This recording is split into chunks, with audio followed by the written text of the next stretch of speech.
non olib kelish bilan uyga non topib kelish juda katta farqi bor edi.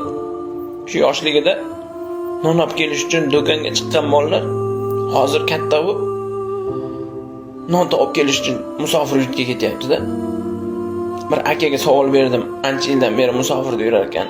Qancha yildan beri musofirda yurasiz aka? Desam boyagi aka 20 yildan beri borib kelib yuraman deyapti. Qiyin emasmi, qiynalmayapsizmi desam, qiynalyapman dedi.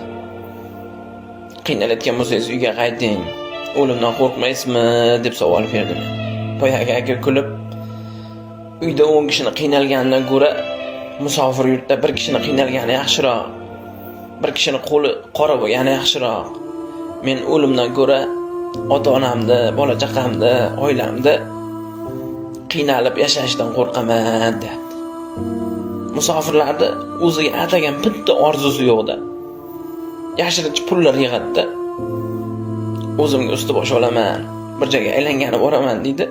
Uyda bitta problema bo'ladi. O'sha pulni shunday beradi.